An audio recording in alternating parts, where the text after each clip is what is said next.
Assalamu alaikum, урматтуу мекендештер. Бүгүн сиздерге өтө кызыктуу эфир болмокчу. Сөзсүз көрүңүздөр достор. Арманда калбайсыздар. Менин үнүм жакшы эле угулуп атса, мүмкүн болсо комментарийга жазып коюңуздар достор, сөзсүз түрдө. Күтөбүз. Биз бүгүн Талаш жергесинде bir kişinin үйүндө коноктобуз достор. Сиз ал кишини көптөн бери сагынып калсаңыздар керек. Достор, өтө кызыктуу маек, өтө кызыктуу бир эфир болмокчу. Биз бул атайын бизге удачно болуп калды, кыскасы. Орусчасын айтканда. Достор, сөзсүз бөлүшүп, комментарий калтырыңыздар. Biz Talas'ta ушундай кооз жеринде жүрөбүз, отурабыз. Достор, мүмкүн болсо максималдуу бөлүшүп, максималдуу эме кылыңыздар достор. Мен сиздерге комуздун күүсүн угузам. Укмуш комуздун күүсү, бирок достор, сиздер үчүн бул өтө жаңылык болуш керек. Сөзсүз түрдө сиздер бөлүшүңүздөр. Бул кишинин жүзүнү азырынча көрсөтпөйм достор, сиздерге сюрприз болсун. Ошондуктан достор, ушундай бир кызыктуу күндөрдү караңыздарчы.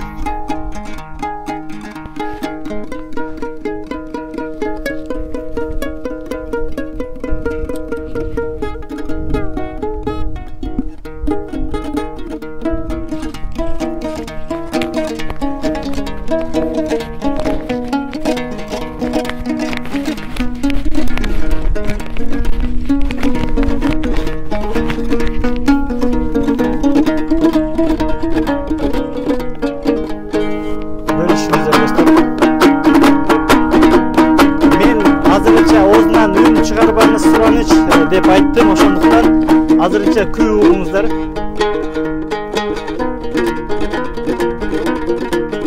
Бул күүнү көптөн бери сиздер бардыңыздар, сагынып калгансыздар, бул үндөрдү сагынгансыздар достор.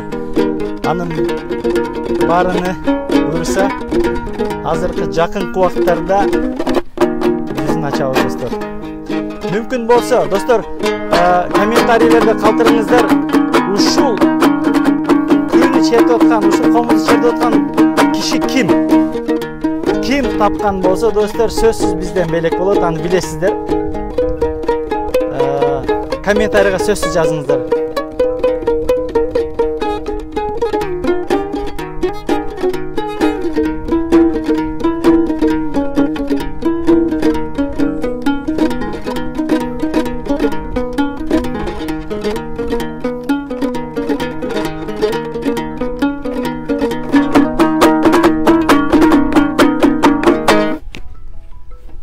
Сиздер менен телефонуңузга жооп берип коесузбу?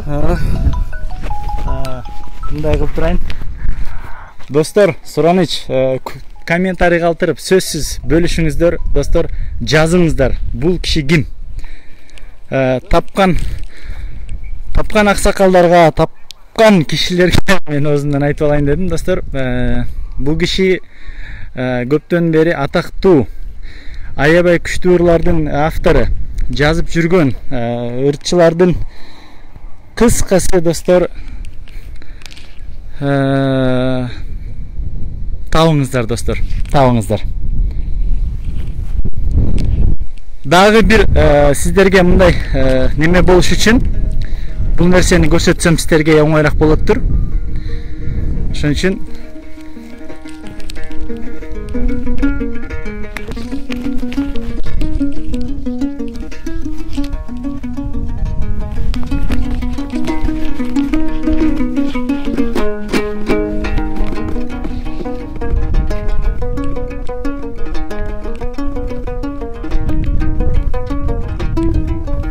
ошол чыган инсандар ким, атын айтыңыздарчы, сураныч. Атын жазыңыздар.